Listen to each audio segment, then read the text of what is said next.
Dr. David Cartland, it's an honor for me to talk to you. I've been following you for a long time, and there was a message you put out, which we will play in full at the end of this interview, which must have pulled at the heartstrings of people all around the world. I looked at that message and I thought, how dare they? How dare these bullies go after you like this and persecute you as a doctor who simply did the right thing during the COVID lockdowns, who spoke out for the patients that you so care about. Is that the genesis of the horrendous bullying you've been through? Can you just tell people who don't know you yet, who is Dr. David Cartland, and what were you going through during those awful lockdowns in that plandemic, that faked up plandemic? Yeah, that's a big question to start with, really. Yeah, so I'm a GP, a family doctor in the UK. Or was, should I say? I was. That was taken away from me in October when I was struck off. But academically, I've got 2 degrees. I did a degree in immunology, virology, biomedical sciences, and got first-class honours in that. Pristine academic record. Went on to do a master's and did scientific research. Subsequently published some science. So I've got experience in a science background, publishing science and what's entailed there. And then I did a degree in medicine, which was a kind of shortened version for graduates, and again, aced that exam. And entered the career, as a wet behind the ears junior doctor, slightly older than the rest of the cohort.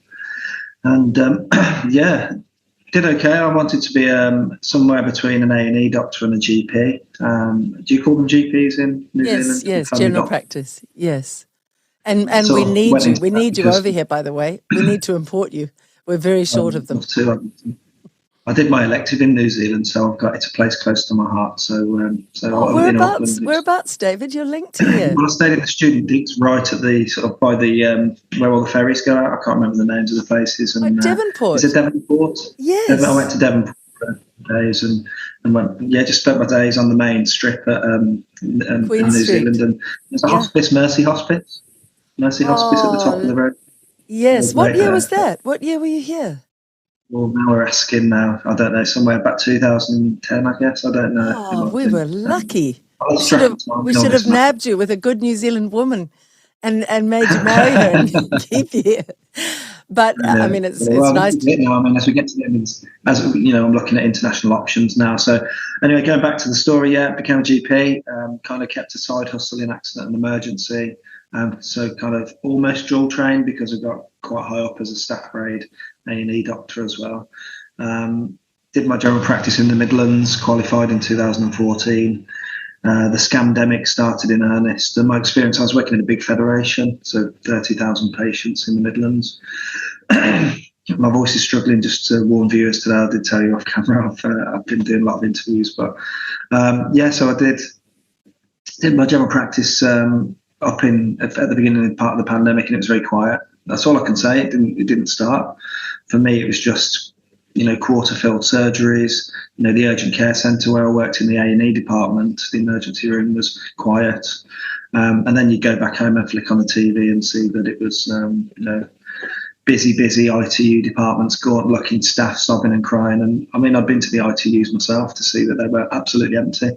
Absolutely empty. Just to give your voice a rest, I can confirm that. I've spoken to ambulance officers who've said they would be sitting around basically playing cards. There were no call-outs. There was no emergency. The corridors were empty. It was an absolute con. And what was put out on legacy media were faked up pictures. And one has to ask, how did all those ridiculous dances come about if they were rushed off their feet with people dying and COVID? Yeah. I look at those dances now and I shudder with horror. They're just utterly stupid, but they're also, and embarrassing, but they're also laughing at us for believing the con that it was. At this stage, did you believe it? Did you believe, in the early days when Jacinda first said to all of New Zealand, this is so serious, it's going to come in, and I would get up in the morning and go walking, I thought, wow, I wonder when it's going to start. We'll probably see people collapsing in the street. But of course, we never did. But in the early days, I was sucked in a little bit, but I had enough nous to say, I've just got to watch this woman. I'm not sure she's at all trustworthy. She is a politician. What's she doing talking about health? That's what I thought. That's what began my critical thinking. So what was your path to starting to question? I was always kind of conscious of the fact of what part of medicine I was seeing. So in primary care, you're seeing kind of first contacts, chronic diseases, etc. So I did kind of factor in, am I going to be seeing the ITU cases and the emergency department, because I worked in urgent care centre out of hours and also in primary care. So it was quiet for us. I was speaking to one of my jobs in the early part of the pandemic, because we had so many gaps, we decided to call every single COVID patient. And I can tell you firsthand, the PCR test, we had a list, and me and a couple of other people would go through the list, and you'd call them up and say, how are you? And you just get various incarnations of man flu and coryzal illness and myalgia and malaise, but nothing like breathlessness, nothing worthy of hospitalisation. And like I say, then I ventured into the hospitals to try and query, am I just seeing the base really of a triangle, and the tip of the iceberg really has got these people dying. So I'd be visiting the hospitals. In fact, I was delivering food parcels and fast food as part of a politician's campaign to donate to the heroes of the NHS. And I would be going in with stacks of pizza to the COVID wards and the ITUs and the A&Es just to kind of have a little look around, really. And empty. And I've seen with my own eyes these choreographed routines being done. I've seen, even in my own surgery that I talked about in the Midlands, they were, down in the lobby area, the clinical rooms are upstairs, and you'd see them doing their dances with hula hoops and YMCA type things. And they took a lot of time, and they certainly weren't seeing patients. And, you've got to also factor in that patients were petrified to go in and see the doctor because they thought we were all fighting the zombie apocalypse. Oh, it's totally, it's totally the story of the emperor's new clothes. It just needed enough of us to call it out early on to stop it. But it was absolute fear-mongering. And I will add this, a doctor once said in an interview that really stayed with me, quite haunting. He went to get a cup of coffee, and the whole queue stood aside and said, oh, doctor, you go first because you're under so much stress. And he said to me, I was so embarrassed, Liz, because I was seeing nobody. And I was trying to say, no, it really isn't what you're seeing on the news. It really is not what you're seeing on the news. This was flu repackaged. So, let's call it what it was. So how did this, were you a big believer in vaccines at this stage? What was your stand? I've got 4 kids. They're all fully vaccinated. I watch the BBC, which is the main legacy media. I'm not allowed to swear, but I won't tell you what I call it now. I am. They are disgusting. The BBC I used to revere when I was in legacy media 20 years ago. I used to think everything out of the BBC I can believe. They are absolute government propagandists on a par with the Chinese propagandist media. They are shameful. They are dishonest. They're liars. They're bullies. And I wouldn't trust one thing that they say if I were British, not one thing. Yeah, so I've had quite a rude awakening, because I was that very naive, watched the BBC, legacy media, trust the government, trust the doctors, why wouldn't I? And then suddenly, the silly rules come out, the overreach, the totalitarian, dystopian craziness, and it just didn't follow science while they were claiming to follow the science. Like silly things like, jab-induced immunity is better than natural immunity, and 6 metre rules, and you can go out for an hour, but you can't go into a restaurant unless you sit down and have a meal. As soon as you stand up, COVID attacks you. And I'm trying to say to my colleagues, this is insane. I went to my church and the pastor's saying, wear a mask except when you sing, you can take it off. Oh, no. Think about what you just said there. And so people have collectively lost their mind. And look, the fear across the world in lockstep, I call it fear porn, because, I really was scared at the start. I had to, in fact, I was signed off to work from home, but I signed a waiver to say if I die from COVID, I wanted to be on the front line and to be part of this, because that's just the person that I am. And signed a waiver to say, forget the fact I've got asthma, I'm willing to go in and do this. And it just never happened. Like I say, it was a big surgery I worked at, so it was a real good kind of glimpse into it. And then we moved down to Cornwall, and it continued. Just before you tell me this, are you telling me that when they had the orchestra and they had the masks on with the hole in the mask so they could play the flute, are you saying that wasn't an actual medical practice? Are you saying that was fake science, David? I thought that was. It sounds like a conspiracy theory. You see the ones where we have to laugh at it. They can bite up their pop it back down again. It's just. Yeah, and we're the mad ones. We have to get people laughing at them now, because if they ever roll out another one of these, we have to laugh it out of existence like we did with monkeypox. And the fact they were going into the sea. They were going into the sea with a mask on. They were sunbathing. And you'd literally see, because people would take their mask off and they'd got suntan and they'd have a white. And you just got to pity them, really. And for anybody who thinks we're being unfair laughing, wear a mask for a day, take it to a science lab, get them to put it under a microscope and have a look at the filth and the bacteria and the germs that you are wearing on your face when you wear what I call face nappies. They're filthy. It's been published, so this is not a conspiracy theory. It's been published in the Nature Journal, and it's a short amount of wear, and you get Pseudomonas, coliforms, all sorts of bacteria and fungus, apart from the fact you become hypercapnic and hypoxic very quickly after a short wear. I've been marched out of a hospital, and they shut the hospital or they distributed the patients because I wouldn't put a mask on. And I showed them, I've got a phone full of evidence, so if somebody comes up to me and says something like, put a mask on, I'll say, hang on, hold it. Show them the data, show them the published articles, show them the fact that they don't work. Yeah. And I remember the matron telling me that particular day, telling me that I was being pedantic, just put it on. And this was a rule that said you only had to wear a mask in the urgent care centre. If you nip next door to the radiology department or upstairs to biochemistry, you could take it off. And the very next day, I was suspended, and the very next day they allowed me to work in another building without a mask because it was only mandated in certain bits. And that is ridiculous. This is the science they were following. That virus, it really hung out in certain rooms, and it really hung out in certain parts of rooms. It was a very selective virus. There was a funny thing in the UK where people were going out into the pub and they're having a pint, and obviously people were snitching on each other. People just fell into their inner Nazi.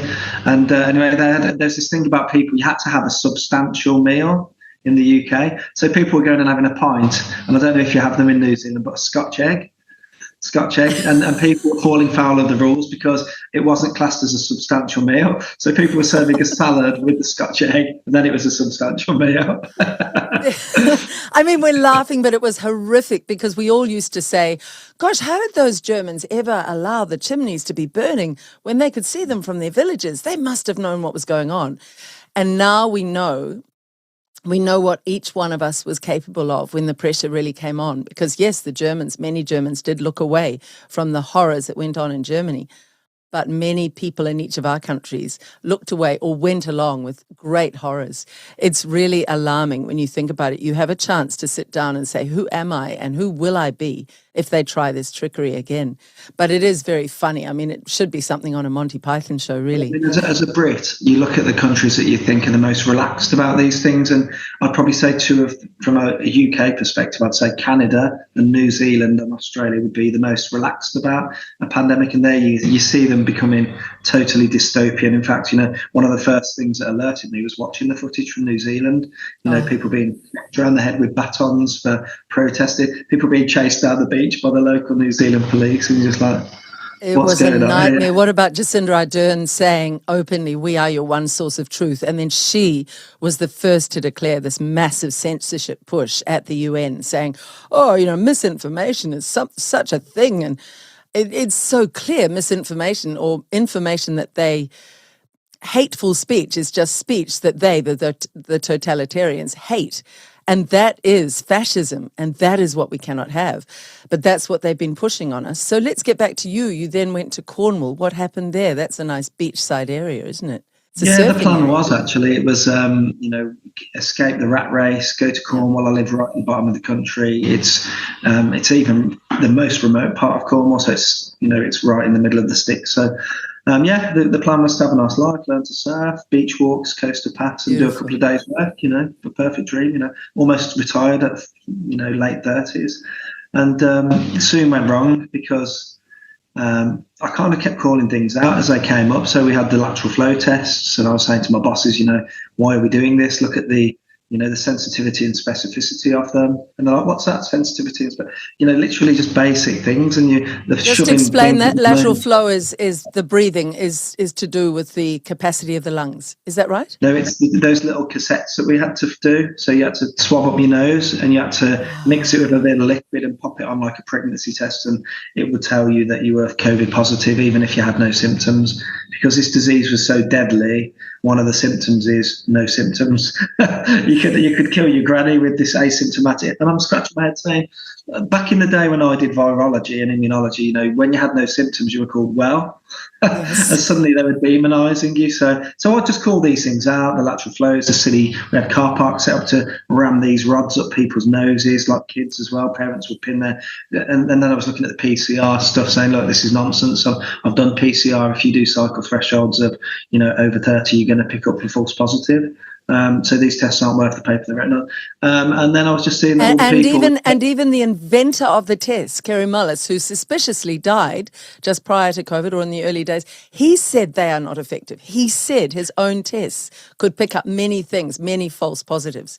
So beware of masks, beware of the tests. These truth seekers keep finding an early grave, don't they? Rashid Buttar, Andreas Nowak, Professor Anna Burkhardt, they're just solving the mystery, and then suddenly they're found dead suddenly, So I carried on about my business. I was calling things out very just carefully, quietly in-house. And just the first thing for me was really that all the people that had these positive PCRs were the double jabbed. So we were only up to 2 jabs at the time. We're up to 10 now in the UK. And I did a little audit, one very quiet again. Duty doctor shift. I mean, you don't get time out. If you're duty doctor, you go from one thing to another like a pinball. But I had a quiet afternoon, so I was like, let me do a bit of an audit, because I've noticed that all these people claiming to have COVID are the jabbed. And I did an audit, and 93% off the top of my head were double jabbed. From this sort of 200 numbers that I looked at, there were a couple of single jabs that were positive, and zilch, 0, not 1, positive from that couple of weeks had COVID with 0 vaccine status, and no one could explain. The only thing I got was that those horrible unvaccinated people, they don't even bother to test, so it's a skewed set of data. That's the best I got from colleagues. And then would that have been 2022 that you did that around that time? I think I've lost track of time. I've got so have I. But this is early days. Early days. Yeah, this is early days, and so and then the saviour arrived, didn't it? The saviour, the vaccine. Straight off the bat, it was, is this a vaccine? I've looked at the technology, really. It doesn't seem to fulfill the vaccine criteria. It's an mRNA platform. I've never seen that used in our vaccine schedule ever. And then you start digging into the Pfizer documents around the product itself. I mean, from LinkedIn and Facebook and Instagram, I held up the sex submission from Moderna and Pfizer, and it actually said these are not conventional vaccines, are immunomodulatory gene therapies that will never be used on humans. This was 6 months before they started jabbing every man and his dog. That, I would like to see that. Do you know what's really interesting, David? We're having sound issues with you, and the screen is freezing. I'm just going to see if it comes back on. David, sorry, we're having sound issues and your screen is freezing. And the only other person this happens with consistently, do you know who it is? It is the New Zealand COVID data whistleblower, Barry Young. And he's in the same country as me, and I have these issues. Sound is an issue. Screens freezing is always an issue when I try to bring him up. He's in a different part of the country, so we have to use Zoom. But the same thing is happening with you. So it tells me one thing. You are now designated a fully authentic truth teller, because they only go after, they only do these kinds of tricks when you're really laying the truth out. They're scared of truth tellers. Yes, I agree about people dying suddenly. I've been talking a lot with Sasha Lachapova, and she is horrified that Dr. Francis Boyle, this respected man who was willing to be a witness in the trial against Albert Bourla and Bill Gates in the Netherlands. And there is a hearing coming up on March the 9th on that. So please, everybody, follow Sasha Lachapova on that. And she said that within 3 weeks of him agreeing to be a witness in that case, he was suspiciously dead. Now, he was in his 70s, but he was very healthy. He was very active. He was still lecturing. Another one who died suddenly. This really points to evidence that at least needs good research of a kind of criminal cabal involved in the rollout of these poisons. And another one I speak to is Michael Yon, the former Green Beret in America, who doesn't hold back, David. He says these shots were not shots at all. They were not vaccines in the way we've ever thought of vaccines. They are and remain weapons of mass destruction. and that DARPA's fingerprints are all over this. This is a very dangerous time for humanity unless we all en masse wake up and push back together, isn't it? It's the reason I keep going. I've had, and we're probably going to talk about the adversity that I've faced for my stand. We do it. I keep saying, my wife tells me to leave it alone now, but, I think about my grandchildren one day, bouncing them on my knee and saying, look, that granddad did this, and, hopefully we're not in some dystopian prison in 15-minute cities being, droned in our food allowance for the day at that point. But, hopefully if we're free, they'll respect that. I've written a book about it, so that's that's there for them to read in the future.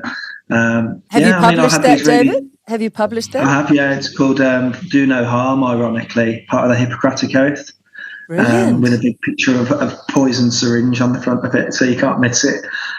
So look out for that. It's on Amazon. Do No Harm. That's a good way to fund your work, because I want to talk about your work as well, where you also interview people who've been horrifically treated, jab injured, who've been bullied as well. Let's get into the story of the bullying, because they came after you hard, because you were quietly there in Cornwall, but you were questioning consistently. Is that why they came after you? What triggered it? Yeah, well, I've got these very extreme views, and the extreme views were essentially that masks don't work, lockdowns are futile and dangerous, particularly when you lock us down the day after you drop the severity of the disease. In the UK, it was high consequence infectious disease to low, and that day when they dropped the severity level, they put us into lockdown for the first time, and they were just saying, flatten the curve, save the NHS. And so masks and lockdowns. And that's pretty much to start with. And then I started to see the age being cut for the vaccine all the way down to young, fit, healthy adults, and then under 18s down to 5. And that's when I spoke about that. And about the same time, they went for pregnancy.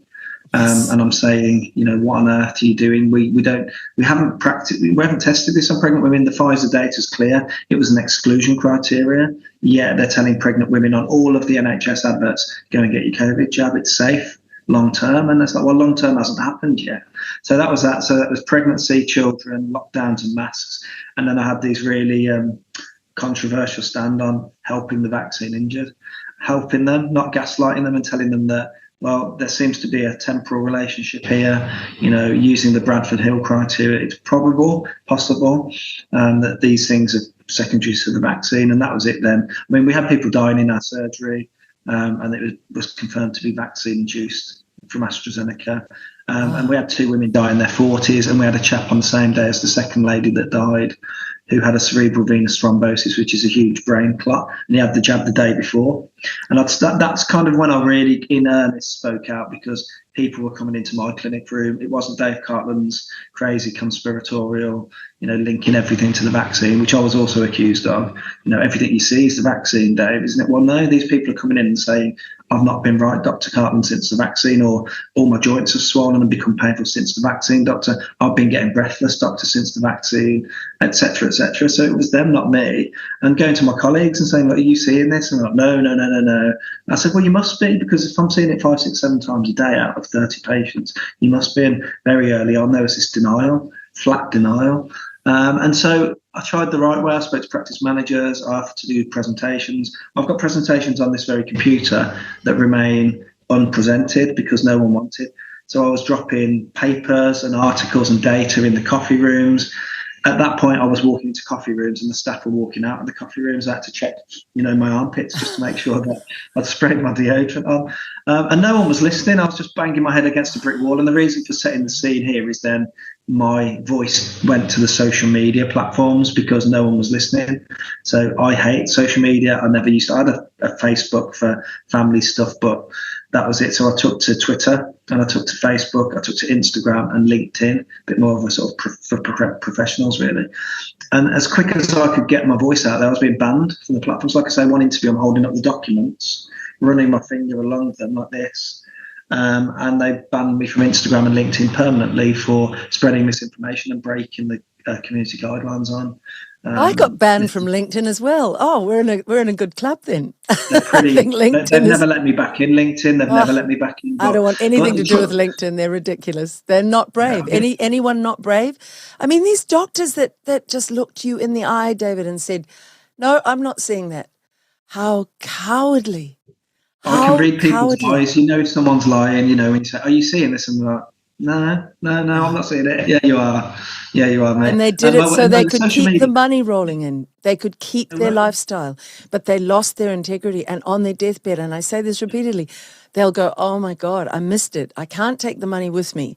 But had I shown integrity, a fraction of the integrity and courage of David Cartland, I would take that with me in my death." But they won't. They Yeah, have to speak out now or they will suffer going forward.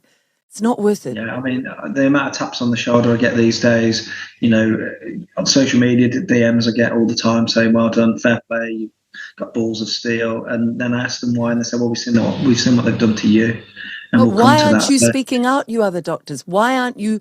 It's nice to support David privately, but why don't you support him publicly?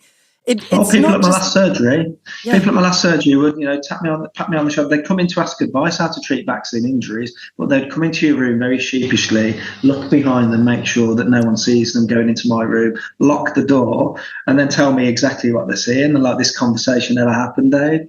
It was very bizarre. And yeah, I mean, the fun and games for me started with social media because, particularly X. I've got a wonderful email that I read out to the GMC, and I'll try and tell you ad verbatim. It said, "We are a group of doctors and scientists tasked with keeping this information off the X/Twitter platform. Dr. Cartland came to our attention and became a target of our network." So the reason I recite that email is because they're telling you they're a bunch of scientists and doctors targeting me. And that's what's happened, Liz. I've been targeted from the minute I walked onto X. From the mass reporting leading to suspension, you reboot your account. I had a bit of a play with them at one point. I called myself Dr. Jab Jab, and I called myself Dr. Jab Jab Jab, and I called myself Dr. Boost Boost Boost. And as soon as I got into that, I just got banned. The problem is that these, I don't know if you've come across these trolls on social media, but they are relentless. There's no low level they won't go to. The targeting I've had, it's hard to even tell you. I mean, we get phone calls from children's services, the police, the FA. I'm stalked physically around. People know what beach I'm at. The last surgery I worked at was nearly 3 hours away. And the last day I ever worked as a doctor, they had 2 anonymous phone calls from 2 of these creatures on X that had cold called the surgery. Now, how they knew where I was, I don't know. But just to say, they've gone for every aspect of my life. It started with the 256 GMC reports out of nowhere. So I've never had a GMC report. I never had a detention at school. Yeah. Suddenly I've gone from having 0 GMC reports. Pretty much the month after I spoke out, they started to come in, these reports. And just for people who aren't in the UK, GMC is what? General Medical Council? What is it? Interestingly, they are a neutral charity regulator that looks after medical professionals. And the key point is that they're supposed to keep public confidence in the profession. Now, at the moment in the UK, they're letting off doctors that have raped patients or have had sex on shift or have been caught in possession of drugs or pornography, and they've struck me off. And we'll come to the details of why I was struck off, I guess, later on. But, we get, and the thing is about this neutral charity regulator is they invest in AstraZeneca, and they invest my subs money into Merck and Nestle and PepsiCo. So they're very much not neutral. And so they're the ones who police who should stay on the list to practice medicine. And I watched as my colleagues were struck off, like ducks in a row. Anyone who spoke out was struck off. I was one of the last ones to be struck off. There's one man standing now, Asi Malhotra, and they're after him as we speak, literally. So, yeah, it kind of... And do you just... I'm just going to let your voice have a quick rest while I ask you this. Are you aware of the link into America, into Euless, Texas, with the Federation of State Medical Boards? So the FS... You're not aware of that? So few doctors were aware of this when I put this interview out with this brave American doctor who lives in New Zealand, Dr. Bruce Dooley. He has been struck off for giving ivermectin, and he's been given a $75,000 fine by the New Zealand Medical Board, which is as corrupt as it comes, because he, like you, cares about his patients and was finding other ways to help. It is so appalling, but it all roots back to the Federation of State Medical Boards, and almost no doctors, when we put out that interview, realized they were controlled from a large building, which from the air, there are 2 buildings actually, and they have the same symbol as the symbol that was used by the SS in Nazi Germany. That's another whole story. But it was established the same year as the Fed in 1913. And after it was established, the medical, every single medical board had to have a Rockefeller on it. And the medical schools halved. So the ones that were previously more homeopathically orientated, from Dr. Samuel Hahnemann's lineage, they almost disappeared. And it was really just allopathic ones based on pharmaceutical medicines, on, oil-based medicines where the Rockefellers could make a lot of money. But what's fascinating about this, and I'll just put you on notice, Mary Talley Bowden is a brave doctor in America who is currently taking the head of the snake, the FSMB, to court. So I'll put everybody on notice on that, and I'll put out the interview underneath this, David. You should realize that the FSMB gives edicts, gives instructions to all medical councils and boards around the world and says, you will do this. And it's from them that these instructions have come to get rid of that good doctor, get rid of that truth-telling doctor, persecute that one. So probably, all of these bullies are linked into that. Although some are just programmed. Some of the trolls are just programmed by the nastiness they see to be nasty. There isn't one decent human who stood up on the right side of history with morality and ethics who has not been targeted and persecuted. Oh, they're coordinated. There's no doubt about that. I mean, when I keep talking about the people that are persecuting me, I still don't know who they are. I know that there are links to NGOs such as CCDH, Reality Team, CTI League, even the British Army, 77th Brigade, Disinformation Unit, where they employ British Army soldiers as reservists to do what they do online to me. Now, it's how sinister do you get then getting the British Army to, go after its own civilians? That's treason, for sure. That's treason. And it also shows the fingerprints of the military over it. So that's interesting. I hadn't heard that before. Yeah. And so my crimes, you mentioned the guy with the ivermectin. I know a lot of other people that have been, struck off for ivermectin-related crimes. Well, I won't linger on it, but the 5 crimes I committed were 3 doctors or scientists, and I called them out. So, for example, I'd watch an obstetrician on the TV say it's 100% safe long-term in pregnancy. So what they called harassment. So I was struck off for harassment of doctors because I'd, call out a doctor saying, this one particular doctor, there are 3 tweets, and I'd say, please thank Dr. X for inflicting spike protein upon your newborn baby, is one of the 3 tweets about this doctor. Now, this doctor retaliated with 17 tweets back, yet I was found guilty of harassing her. It was tit for tat, it was debate, it was arguing with people online, and I was found guilty of harassment in all 3 cases. I mean, the first thing the GMC did was eliminate all of my witnesses from speaking. They didn't give a reason. They said all of your witnesses will not be heard. They're inadmissible and irrelevant. They then took my witness statement and said 80% of this is irrelevant and inadmissible without giving a reason. Well, prosecutors shouldn't really be allowed to tell the defence what they can and can't say. You hear both sides and you judge accordingly. My biggest crime, and that led on to the other things that we'll talk about, was that I dared to help 5 individuals who approached me gain what I called a letter of support. And what those letters of support were for people to travel. I'll give you a real life example. There was a nan that contacted me, that a grandmother, that her daughter went to New York City, gave birth prematurely.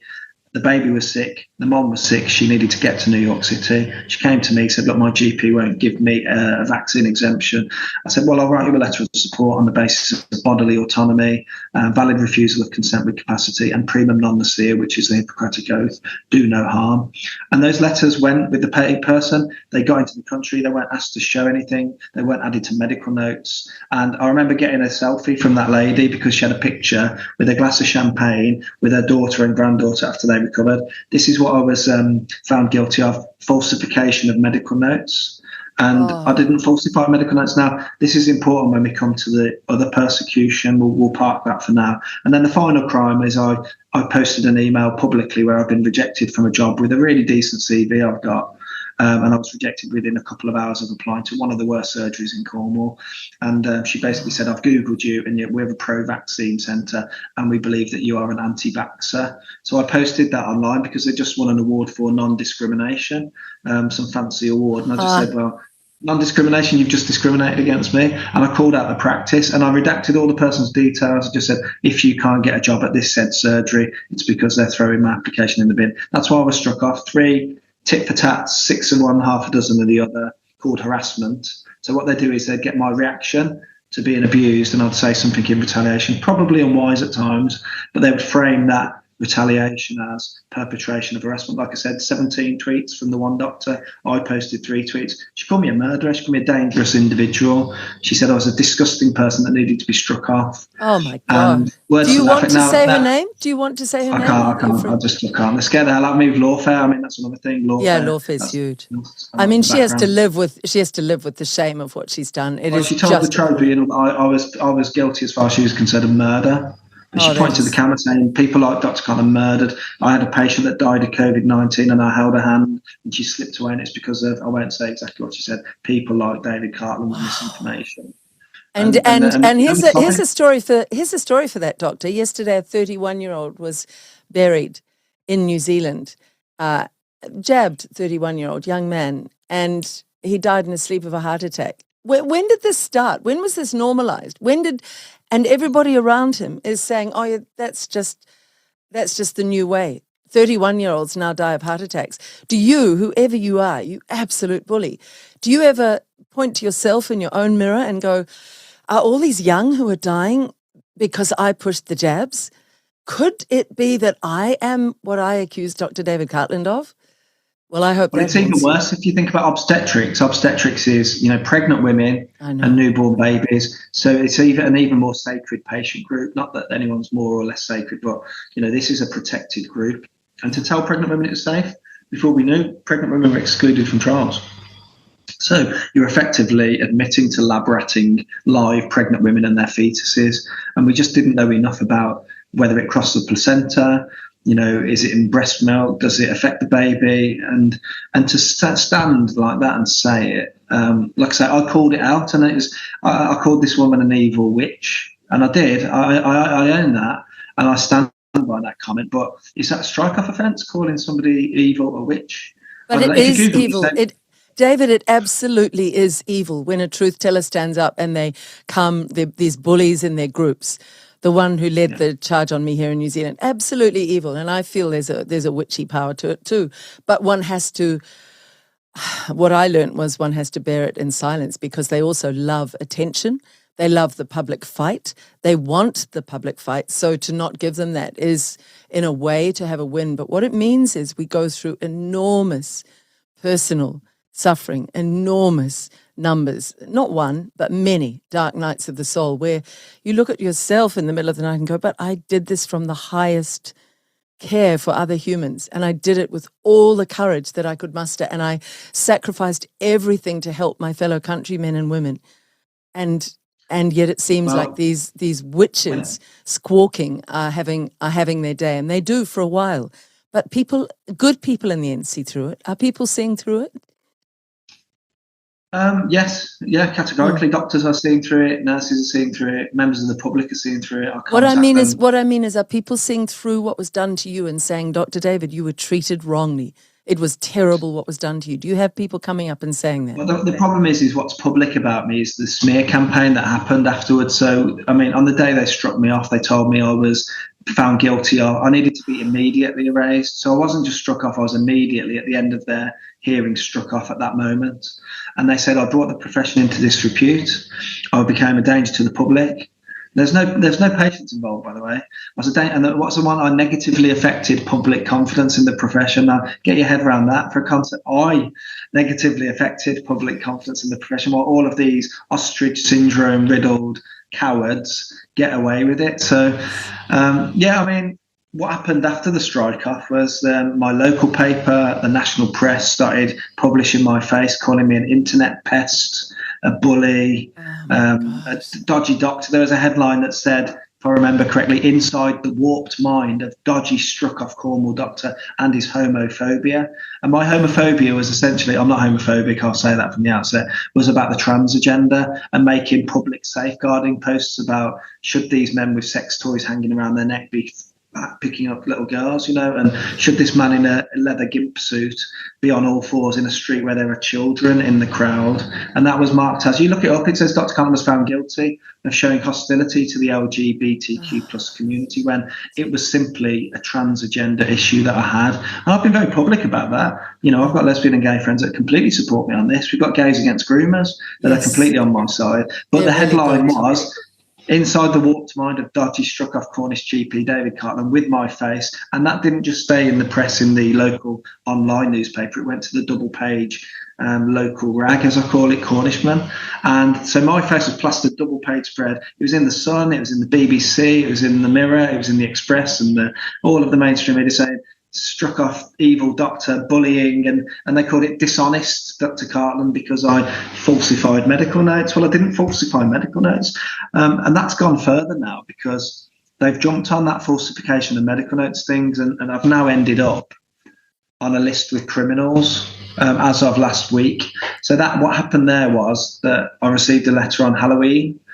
And it was, we've got a system in the UK that screens people who go for a job. Have they got a criminal conviction? It used to be the Criminal Record Bureau check. It's now Disclosure and Barring Service. So what happens there is that if you go for a job, they'll screen you and say criminal conviction or not. So you can go through and work if you haven't got one. It will flag you up. You can only go on that list if you've committed a crime or if you've committed harm to a vulnerable adult or child. They're the two reasons I've been put on that list. And the reason I've been put on that list is that I was found guilty of two things: emotionally abusing vulnerable adults, these doctors. Apparently I'm emotionally abusing them and they're vulnerable adults, such as the witch hunt. And secondly, I was willing to flout international safeguarding policy around vaccine passports at the time. And I issued, obviously, falsified medical notes is how they pitched it. And the sentence where they decide to ban me from working with children forever, and I'll come back to that in a minute. I've been banned from working with children forever and adults that are vulnerable. They've put me on this list, and the reason they've said that is that I'll read it. I'll try and remember it as best as I can. I was willing to flout international safeguarding policy and regulations at the time of a pandemic. If I was to work with children in the future, I may allow my own ideas and opinions to override child safeguarding measures. So what we're going to do is we're going to put you on the ban list for working with children forever and ever. That's happened, and that's triggered is it's triggered me to now be banned from my only other passion in life, refereeing football matches. I've been issued a suspension from the FA, the Football Association, saying I can't even play football. I had to ring the manager on Wednesday to say I'm not allowed. The FA have told me I'm banned from playing football. You don't even need a DBS check to play football. You just sign up for a team and you play. There could be criminals on the pitch. You just take that risk. And I've been banned from all aspects of football, including adults, veterans, super veterans. I've even had to confirm that I can attend my own son's game at the weekend because there was something saying that if you've had a total ban, you're not allowed to even spectate a football match. I mean, what are they doing? I mean, this is beyond. They took my career and now they put me on a list which renders me unemployable. You have to have this DBS check done in any job in the UK, pretty much where you are dealing with the public. And they put me on the list. You've got to commit a crime or you've got to harm a vulnerable adult or child. I'm on that list as of last week. It's been like a dagger through the heart. I run a health coaching service as well. They're saying that all people seeking health advice are by definition vulnerable. So you can't even do that. My God. So they've made me, that's the only bit of money I earn now, my health coaching, drdavidcartland.com. And they're even trying to go for that now. I mean, I don't know who signed off on this. I don't know who signed off from the FA to say I can't play football. When you become a referee, they say, do you want to referee kids' games or not? And if you say no, you don't even have to do the DBS check. You're free to referee open age and adult football matches. They banned me from that. David, this is just beyond the pale, but I'll tell you what I'm picking up. They're trying to use you as the exemplar for all the rest of the population to say, you stand up to us, look how bullying we can be. And beyond that, I think well, what I'm picking up intuitively, I think they're thinking he's been pretty broken because I've seen you in some really sad posts where I can see how hurt you've been. And bullies love that, of course. They're sadistic and they're cowards, but bullies love seeing people sad and hurt because they think, oh, it's working, I'll do more of it. But you're not that man anymore. But I think they thought if we do these last ghastly acts of bullying will break him completely, and then he will go away and he can just go away and die in a ditch. But it's the opposite. It feels to me energetically like it's having the opposite effect on you. You're going, well, I've got nothing to lose now, so I'll speak out as much as I can. We'll put your full message that you put out the other day at the end of this, and I do want people to watch it. And I ask everybody if you can donate to David Cartland to help him keep going. Please buy his book. Please give his book to as many people as you can. That will help money come in, but you will have to be careful of the accounts as well, because they'll go after that. They try everything. With me, after I stood up in the election, they shut our bank account straight after. I mean, it's government. It's government. Well, even when the book came out, Liz, it came out on the one day, and before, I think 4 hours had passed since it was put on Amazon, and then people were going on Amazon, the trolls, the same trolls who report me to the police and children's service. Gosh. They were doing 1-star reviews. Now, these were unverified purchases, and they were putting things like, if you suffer from insomnia, please read this book, or I wouldn't wipe my backside with the pages of this absolutely terrible they're book. just Go shameful. on Amazon, bullies. you'll see them. And I mean, they wouldn't have had time to order and read that book to leave and they're over on Twitter boasting that they've done it. So you can't even write a book. And You absolute bullies. You absolute bullies. And you're shooting yourselves in the foot. Mind, you've got to remember, I've been struck off for bullying. Yeah. Oh, it's ridiculous. And I'll tell something to all of them. This is the world that's going to come for you if you allow this to happen to David. The fact that you are participating in government and big pharma and all the other overlords who are trying to bully the people, you fools, they will come for you one day. So maybe change sides and get on the right side of history. For me, David, what I'm picking up is an absolute hero who has really faced just tell me about that, the dark nights, the suffering must have been.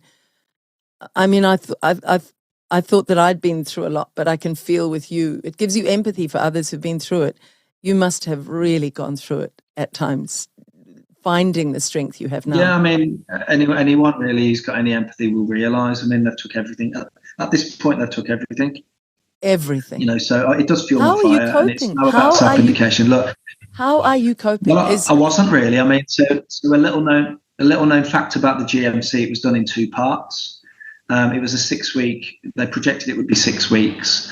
We got to 3 weeks, and I sat and listened to this barrister. Now, the GMC brought in a barrister, not just Joe Bloggs. They brought in a homicide and terrorist barrister. And the legally qualified chair for the tribunal wasn't just Joe Bloggs either. It was the highest barrister in the country, the head of the CPS London. So I was up against these mega barristers. My poor barrister he's never come across anything like it.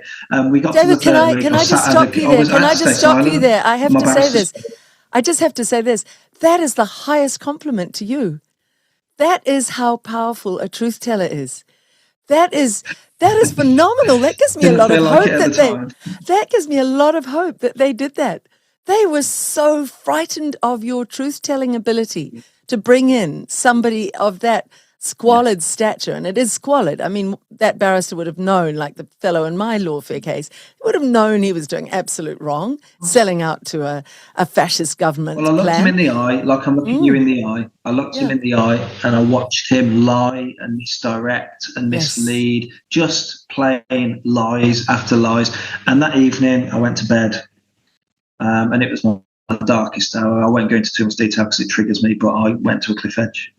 I went to a cliff edge at 3 o'clock in the morning, and I was ready. And I had my phone with me, and that's about as low as it got me. And the GMC know this happened, and just thinking. In fact, I was scrolling through pictures of my kids, at the time, and just thinking, I can't do this. I was imagining my funeral, and luckily they found me because my wife had got concerned. She'd rang the police, and they found me with my phone. It was switched off at that point, but apparently you can do something where you can get a signal back from the phone that's switched off. And an angel from heaven sent to me that night was the policeman that came and found me and talked me down and listened to me. And they adjourned the case for 6 months, and then they brought me back. Well, I didn't go back to the second half. I couldn't after what I'd been through.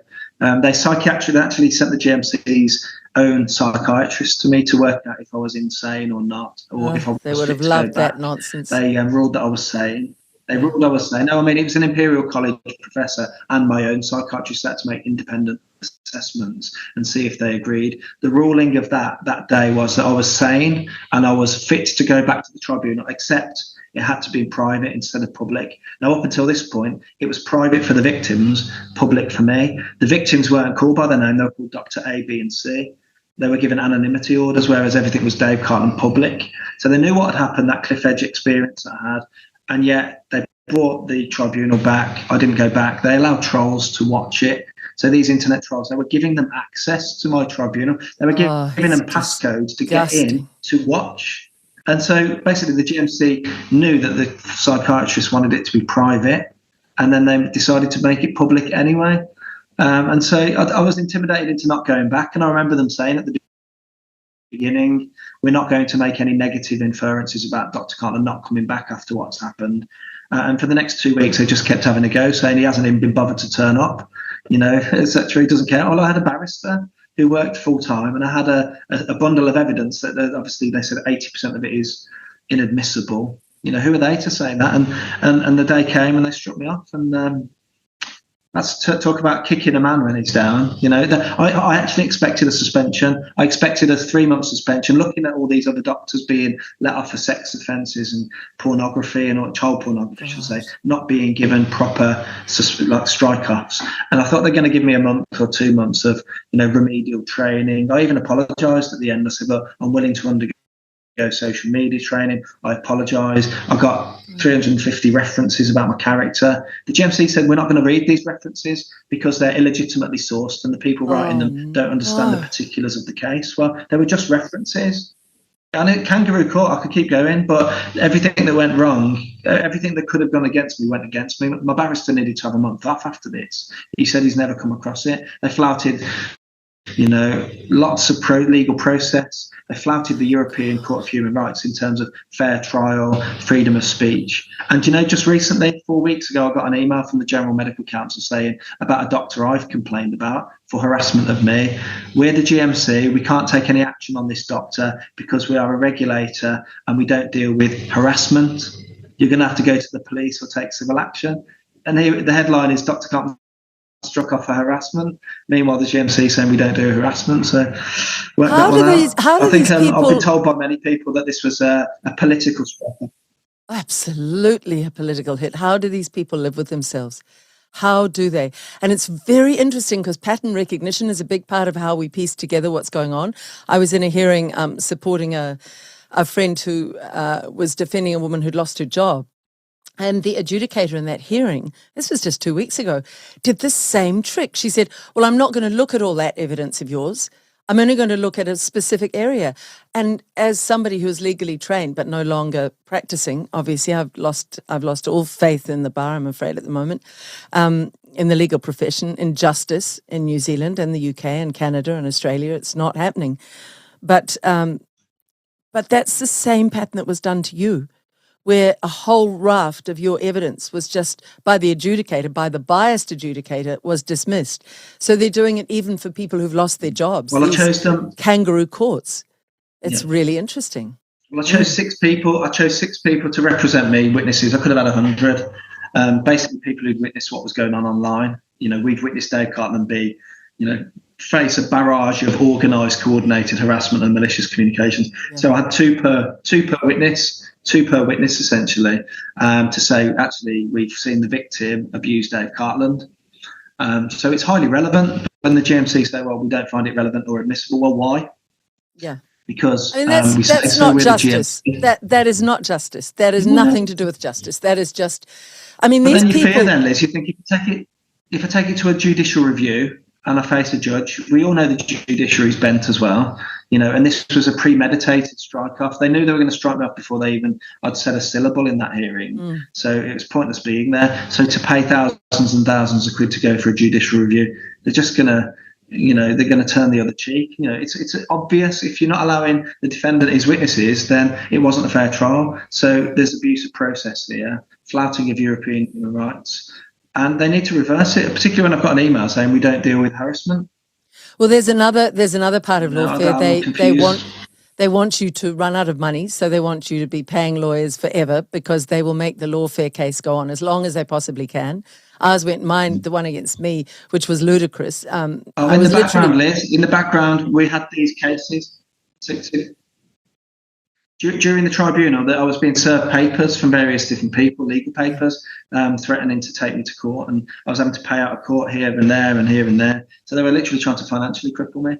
Yeah. So this was going on alongside, simultaneously, the GMC hearing. And the only way you get justice, I think, is if the judge in the appeal court knows that there's a massive public interest in the case and they don't want to be seen to deliver injustice. So the district court judge delivered injustice, and then the appeal court judge, in my case, there were a lot of Kiwis going, oh, if she can be found guilty of assault for lightly touching someone, saying, excuse me, that could happen to me. So the public got behind me, and that made the appeal successful. But it was well over 2 years, and they spread, I was just going to say, in my case, they spread it out over 18 months to get to the district court. So what they're trying to do, and I recognized this early on, I said to my cameraman I was in court with, we mustn't think about it in the 2 months between every 2 months we had to reappear, and it would always be adjourned to the next 2 months, because they were trying to mentally wear me down. And I was smart. I realized, oh yeah, I'm not going to let you even begin to walk around in my head. So how is your mental state now in terms of, I think once you recognize you're just a bunch of weak, cowardly, horrendous humans who are bullies, I have no respect for you, so I have no time for you in my head. Have you got to that point? I only want to work with really good people now and think about good people, not the horror stories, because they'll go and drown in their own swamp, really. Yeah, there is that. I mean, I have good and bad days. My mental state's a bit like a Big Dipper at the moment. It's up and it's down. Days where I wake up with fire in my belly. I'm going to get justice. I'm going to fight back here. And then the next day I'm in bed for 2 days because I think, how am I on a criminal list? I've committed no crime. How can I not do my youth football coaching anymore and football refereeing? It's a passion. It kept me fit. Exercise is good for you. And then you realise some of the hit pieces they're still on the internet. Those hit pieces won't disappear. So when my grandchildren look at them, Dave Cartland's a bully, harasser, inciter, dishonest, danger to patients, homophobic even, apparently.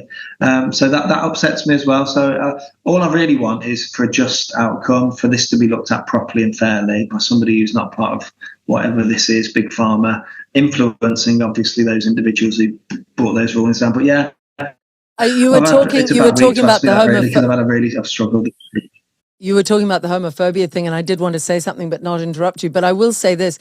Why don't the trans people ever go and read to old people in old people's homes who are often lonely and would love people to read to them? And I'm sure they could sit there with dildos around their necks and the old people would be fine. They'd go, oh, isn't that sweet? What a nice necklace.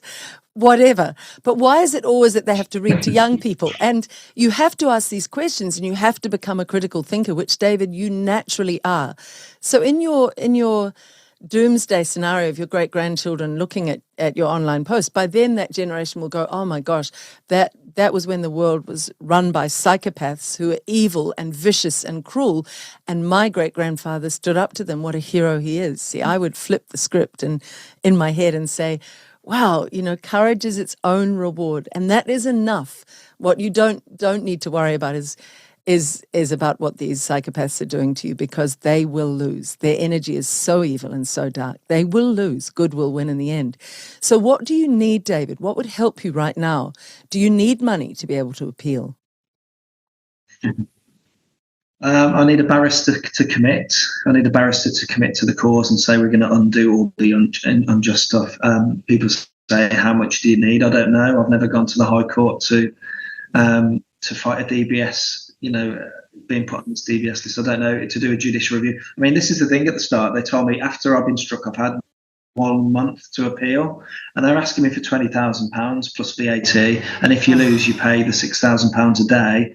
For both of the GMC solicitors, you pay the costs if you lose. If you win, they pay your costs, but it's a hell of a risk. And then that month elapsed and they said, you've got 2 more months to do a judicial review. And I was saying, well, how much is that going to cost? Well, it starts at about 50,000 quid. Now, I've just been struck off. I spent 80 grand on a barrister that's completely wiped me out. This is where the financial breakage comes, because I've actually let that 3 months go now because I didn't have a chance to, the funds I raised were taken away from lawfare.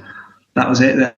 That's horrendous. Somebody swooped in and that crowdfunded gone. So I just don't know, Liz. I don't know what I need. People say, what do you need? I just need a strategy. I need a team around me now because I'm punch drunk. I've had so many hits that I need to have a team around me to say, okay, this is how we're gonna do it, and even help me write defences and all the paperwork and strategize, as I say. But I don't know. Yeah, I'm going to need some money. I don't know how much that is, whether that's thousands or tens of thousands or hundreds of thousands, because this is what law costs, doesn't it? You can get a letter written and it's cost you £2,000.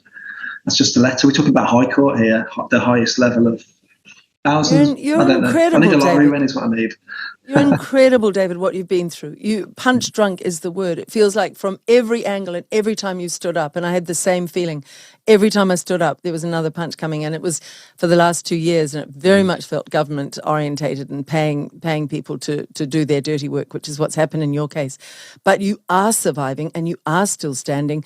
What I would say to people is, if you're thinking, oh yeah, but money's tight and I can't support everybody, I think your case is really worth it, because if people don't get behind you, I reiterate my earlier point, this is what's going to be done to everybody. This level of bullying, we're really in the realm of Chinese communism now.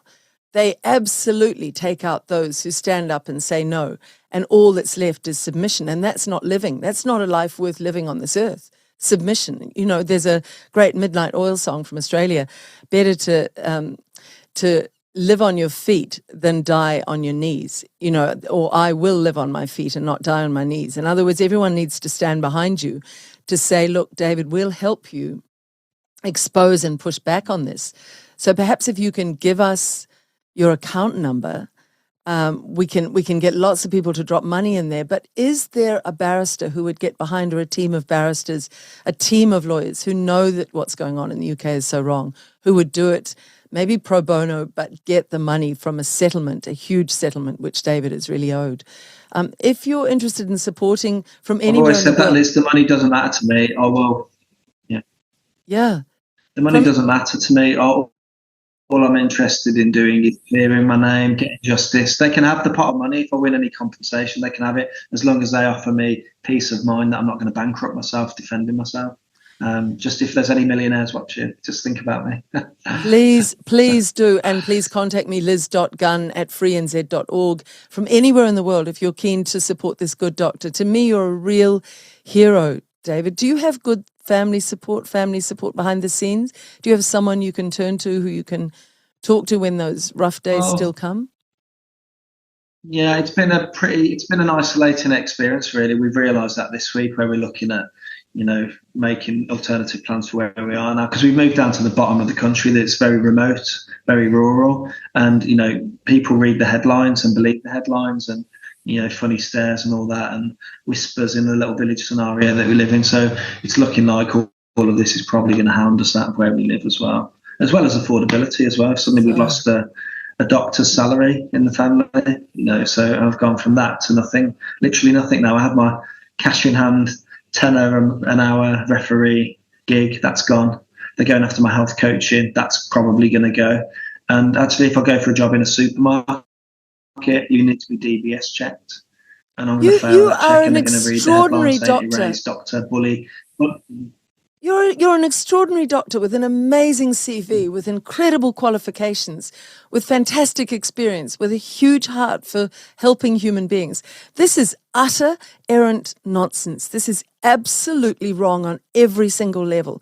As somebody from outside the country, come on, Brits, please, en masse, if you can afford £10, £50, £100, £500, £10,000, please put it into this account. I will get your account and we'll put it on screen. We need to help you, Dave, and we need to keep in touch with you. Everybody around the world who wants to support you in interviews, please do those interviews. And I just feel, as dark as it's been, I can still see the sort of fingers of dawn in your life. Something good will come, because there is a part of you that is absolutely clearly not broken by any of this, and that's extraordinary in itself. Well, I was called David for a reason. So I'm, biblical terms, if you look at the Old Testament, you look at the story of David and Goliath, yeah. And so, big farmer of Goliath. Just at the moment, I'm lacking a sling and some stones, but once I get my sling and stones sorted, I'll be flinging them towards the big farmer Goliath. Hopefully, anyway, that's what I want to do. But yeah. There is a delay, I noticed, the same delay that I mentioned earlier it's a delay that I get with Barry Young. So that's why there's been some talking over in this interview, because I think you're getting my voice on delay and I'm getting yours on a slight delay. That is something I think they do when they don't want the truth tellers talking to one another. It's quite interesting. But just in terms of your being at the bottom, what do you feel? There is a certain freedom about being at the bottom, isn't there? When they've taken everything from you, there's a freedom. Yeah. When you've got nothing left to lose, and like I say, when you're at the bottom, there's only one direction you can go up. It's funny because all of the negative, they hate me going on social media. They hate my reach. I'm nearly kind of across all the platforms, about 500,000 followers now, and they don't like that. But the funny thing is that they're giving me the extra time to post all the evidence, all the stuff, and that they've given me that. So thank you, trolls. Thank you, GMC. You've freed me. And the funny thing is, I wasn't ever going to go back to work as a doctor because I was already falling out of love with the job in terms of not being able to provide medical help in a 10-minute appointment. I was doling out drugs for like Smarties. I had a little flavour of that just before I was struck off. I went back to a job for 6 weeks in the northeast of Cornwall. I had to drive 3 hours to get there, and I was just becoming a drug pimp again. I was just handing out drugs and slipping into my old ways. I thought, this isn't the doctor I want to be. And so now I'm reading books, naturopathic books, dietary books, nutrition books that you don't learn in medical school. You don't learn them. So I'm reading all Sarah Myhill, Barbara O'Neill stuff online and offline. And I'm building up now a sort of blend of allopathic and naturopathic. And, I'm not going to give up on all the anatomy and physiology that I learned. That's still the same. But, in medicine, the degree is called medicine. So you end up giving out medicine. There's no surprise. So I've kind of unpicked my training and kept what I needed and looked at natural ways. And when we look at things like vaccine injury, doctors are just dismissing these poor folk and gaslighting them. They're telling them they're mentally unwell, and they come to people like me who has explored what is spike protein, what's its pathophysiology, what does it do to the body, and how can we remedy that, or at least ameliorate the negative effects of it. And so, doctors in the NHS now, they don't even acknowledge spike protein. And so there's people like me that are there for them to just listen sometimes, listen to their story. I spent an hour and a half today listening to some poor lady that's just pour her soul out to me. And she just, because I listened, it all came out in one download onto me. And that's what I'm here for. That's what I'm here for. And that's what doctors should want to be, that doctor that listens and considers the holistic aspects of the person in front of them. But it's gone. I don't know what's happened to my colleagues. They've gone. I don't know if it's a vaccine effect on them or the psychology that's harmed them or their selfishness and cowardice, probably a bit of everything. But what happened, I have respected colleagues above me I used to look up to, and these are the same doctors. I mean, I was told by a senior doctor in Cornwall that fair play for speaking out, Dave. We should acknowledge your courageousness and we should always promote whistleblowing. But what you should have done when you had these views against the narrative, you should have kept your head down and shrugged your shoulders. I've got that in writing from an appraiser. Oh. You need to realise you work under the NHS banner. You should have kept your head down and shrugged your shoulders. That's communism. That tells you that is communism. That's not freedom. That's not intelligence. Then he retired. We never saw him again. Wow. And do you know why he said that? Because he did that. He put his head down and shrugged his shoulders and looked away from evil, so it makes him very uncomfortable. Your courage makes cowards very, very uncomfortable. I would say to the people in Cornwall, you are so lucky you have a hero walking among you. And why don't you stop him in the street and say, thank you for all that you do and your courage, and I support you. Why don't you do that if you bump into Dr. David? You would be somebody, gosh, if I were ever in the New Zealand government, I would say, now where's that Dr. David Cartland? Let's bring him over to New Zealand and let's put him high up in the New Zealand medical system to clean it up and get out the rot and get out the gutlessness and get out the absolute money corruption of these people who've sold their souls for a mess of pottage. It's just disgusting what some humans have been willing to do in the last 5 years. Send you my CV. Send your CV. But you know what, David? It's heartbreaking and it's inspiring to talk to you. There is a tremendous strength in you. Your final message for today, and we'll keep in touch with you, but for just others who are feeling those times of despair that you do come through and you still experience, but that perhaps you have some message of belief or faith in this war of good and evil that we are in? What gets you through? Do you have a deep faith? Absolutely, yeah. I don't think I'd have got through it if I didn't. I became a Christian very late on into the party, and kind of angry really at how Christians behaved during the pandemic, really. So yeah, I had this very kind of strong faith, and it weakened because I saw the Christian response to the pandemic, shutting churches, kicking people out, wearing masks, silly rules in churches. But yeah, my faith has got me through, and it's a personal faith. No, it's not a turn up to church on a Sunday sort of faith. And yeah, I mean, what gets me through? It's all going to come out. It's all got to come out. Look, it's a controlled release of information now. We're seeing, people admitting it. Headlines in the UK, even the mainstream media, are admitting so many articles about vaccine injury, so many articles about contaminants in the vials and everything. Really, questions about dodgy contracts for PPE and lockdowns, people making money. It's all coming out, and at some point there's going to be that critical avalanche. The floodgates will open, and look, I spoke out. Did you? And that's the question I've got to ask to the vast majority of doctors. We've got a dilemma in the UK because 80% of doctors stopped taking the jab after 2.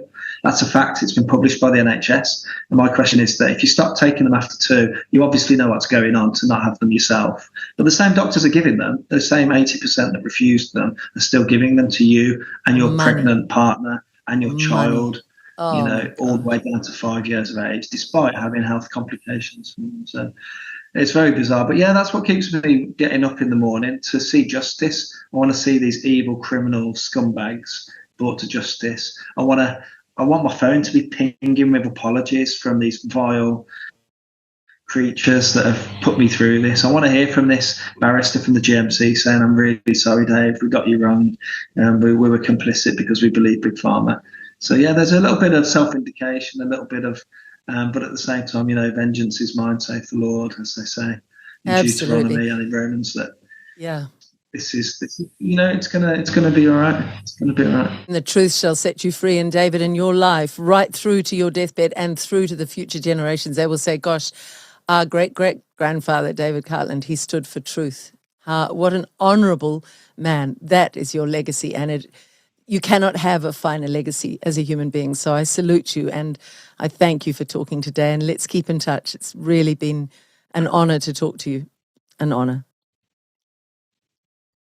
No, thank you. It's likewise, Liz. You've been a hero of mine. I think one of your first couple of interviews that you did, and it went around the world viral, didn't it? And I thought, one day I'm going to speak to Liz. She's a hero of mine, and here we are now today. So it's really nice. And our mutual friend Andrew Bridgen has always spoken so highly of you as well, and of your courage. And he's someone I very much trust. Very much. One of the few. Lovely, David. He might have answered the prayer, actually. I can't say too much, but he might have answered the prayer in terms of legal help. That's all I can say for now. He's a good one. I trust him fully. Thank you, David. Talk soon. Hi, everyone. This has been a video that I really didn't want to record, and I've been putting it off really for a couple of days, but I think it's best that the public hear about what's happened. So you all know that obviously I've been struck off as a doctor for incidents not involving any patients, no negligence, no harm. It was for internet behaviours, calling out false information, calling out misinformation that was harmful, in my opinion, and making safeguarding concerns regards pregnancy and giving the jab to children, and calling out those that said it was safe in both those cohorts.